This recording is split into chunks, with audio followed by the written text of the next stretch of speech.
We were, I think, joking, but maybe we weren't earlier in the week about the idea of McDavid, racking up 10 points in a game.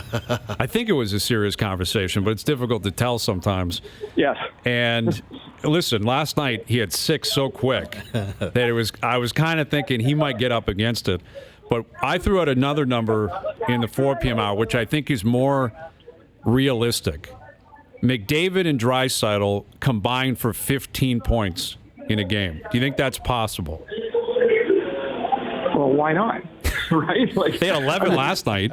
And they only played 2 periods, basically. Right. It is amazing what they're doing. I read this stat today that since 2002-03, nobody's been quicker to 40 points than Draisaitl. I mean, that's astounding. Since Mario Lemieux. Like, it's amazing. And yet, McDavid had the 6 points. He only had 5.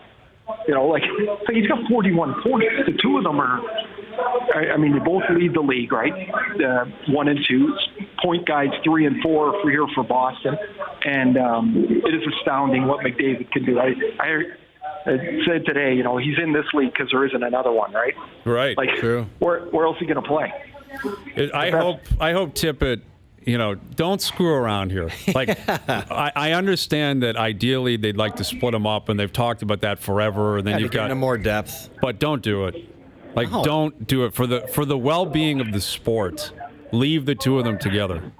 Yeah, I'm sure Dave will take your stuff into consideration. Yeah, you should. I'll send him an email if I have to. Yeah, if you do it, you could. Yeah. Next time you see him, mention that I mentioned that.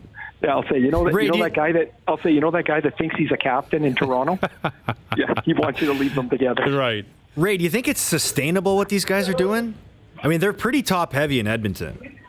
Yeah, well, no, I think it's somewhere, Carlo. They're going to get banged up. They're going to slow down a little bit here. Somebody's going to have to score more than they have. Although Ryan Nugent-Hopkins is starting to get on track, and that's a big deal for them. Nuge he's a hell of a player, and if he can get rolling a bit, that gives them a little more depth. But they're going to need more than this. I don't think the Edmonton Oilers can keep this up. But here's the thing, and I'll credit Noodles on this because he said back in September. He had Edmonton, I believe, as a wild card team. Really? And the reason he said that, there was twofold. He believed that they actually added a little bit of depth, which I fought him on, and I'm still fighting him on. But he believed that they brought in a couple of pieces, 1-year kind of deals, and veteran guys who can maybe lift up the bottom 6. We haven't seen it yet. Sometimes 1-year deals are the best deals to have because you have guys playing motivated. They're motivated, right? Yeah. They have to do it. And especially if you get the mojo going and they start to realize, okay, I can actually, it's not only a 1 year, they're brutal, they're going to trade me at the deadline. Yeah. It's I'm going to contribute to something where maybe we have a promised land in sight. But his main point was that McDavid and Draisaitl are going to carry them. Yeah. And that has come to fruition. Like, these two dudes are putting up numbers, like what Ray just said. Mario Lemieux. When Lemieux is the last guy to do something, you're putting up just outlandish numbers. Draisaitl's averaging 2 points a game. McDavid had 6 points last night. Draisaitl missed out by 1 point.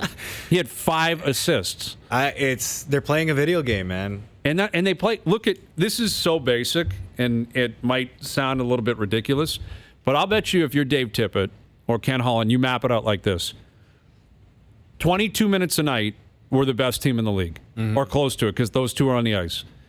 Another 8 minutes a night, it's special teams. If I can have an mediocre to high-end special teams, then I'm in the game, if not winning the game, through 30 minutes. Yeah. Can I coach up 30 minutes of hockey a night over 82 games? That's a great way to put it, Brian. And that's effectively what they're doing. Because for half an hour, if the special teams can hold up, and their power play's been off the charts, I don't know where their PK is, we'll look that up. But if you're going to win the game outright for half an hour, can you break even the other half an hour over the course of 82? If you do that, you're probably getting in. And yeah, absolutely. And when you got those two leading the way, you talked about it, power play. It's something that it's the argument I've had with the Maple Leafs, where Mike Babcock wants them to play defense, focus more on defensive structure. Well, when you do that, you're telling yourselves you want to play in tighter games. And when you play in tighter games, what needs to be the difference for you? Special teams. Right. which the Maple Leafs, their special teams is abysmal. They're the 20th ranked power play with all that talent, and they're the 24th ranked PK. And think about if their power play was half better, they're top 10 in the league. Yeah. Think of how much different their record could be. Well, it really does get that detailed. Like that, you can get that specific. Yeah. And say, here's the difference between what this team is doing and what the Leafs are doing. And just comparing and contrasting Edmonton. Now, McDavid and Draisaitl are on a different level. The Leafs cannot match that with a duo at any point. No. I don't care how well Matthews is playing. He's never going to be McDavid. And I don't care how well Tavares is playing, Marner's playing. They're not going to be Draisaitl. Those two are just simply better than the two top options here. But I think options 3 and 4, if you include Tavares, Marner, Nylander, that's where you should get the depth. Riley, Barrie, etc. Freddie Anderson better. But look at this. I just looked it up. Yeah, the penalty kill and power play. Edmonton is 4th in penalty kill. Yeah. And they're 2nd in power play.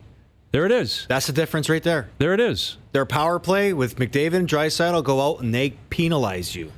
Now they make you pay for taking a penalty against them. And well, when they play both, though. They make you pay if they take a penalty because you're so nervous because both of them are on the ice. Yeah. So that's the difference right there. Right there. Half an hour of every game, they're maybe the best team in the league. Yep. The other half, can they fight and claw and be mediocre? And if they are, they're getting in. With half the skill that the Maple Leafs have. Based on the rest of the Overall. Absolutely. Like, I don't think anybody can compare to McDavid and Draisaitl on the Maple Leafs.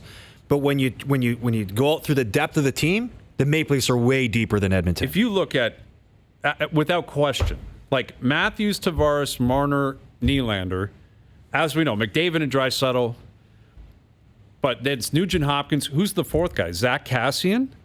Who's their fourth guy that you're like, that one, that's a guy we got to circle? I don't think they have it. Yeah. And they don't have Morgan Riley, although Riley has not played well. They don't have Tyson Barrie, and we know that Barrie has not played well at all.